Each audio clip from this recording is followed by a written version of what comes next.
Hi, my name's Rob Rojas. We're here in beautiful Laguna Beach, California. I'm a professional stand-up paddleboard racer, as well as occupation. I'm a game warden in California here. I've grown up around the water my whole life. I've swam, surfed, dove, fished, spearfished, hunted.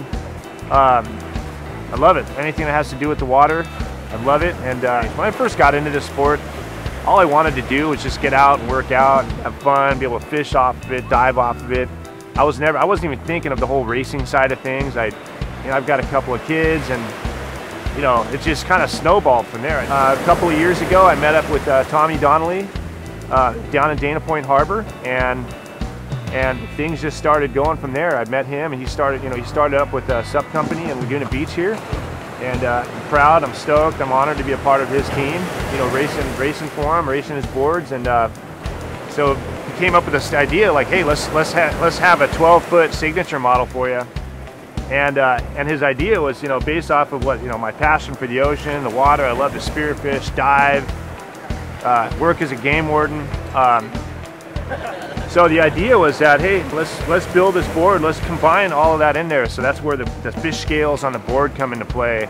The size of the board, it's a very versatile board. You can use it for spearfishing, diving, you can just paddle on it. You can put your whole freaking family on the board. You can surf it too. It's very stable, it's designed to be stable. It's designed for the beginner paddler, yet at the same time an advanced, somebody who races would have a lot of fun on it as well. It's 31.5 inches wide, 12 feet long. It's got a ton of uses.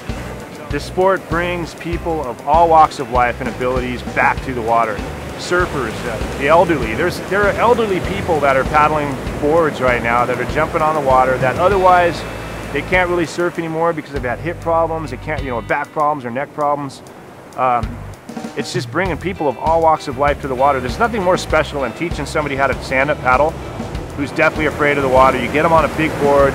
They don't feel like they're in the water, they feel like they're on top of the water. And that's what's so cool about it, that you can actually, anybody can do it. Anybody can do it. And this is where we are today. It's a completely different sport today than it was three, four years ago. Even 2 years ago, it's a completely different sport. It's ever so evolving.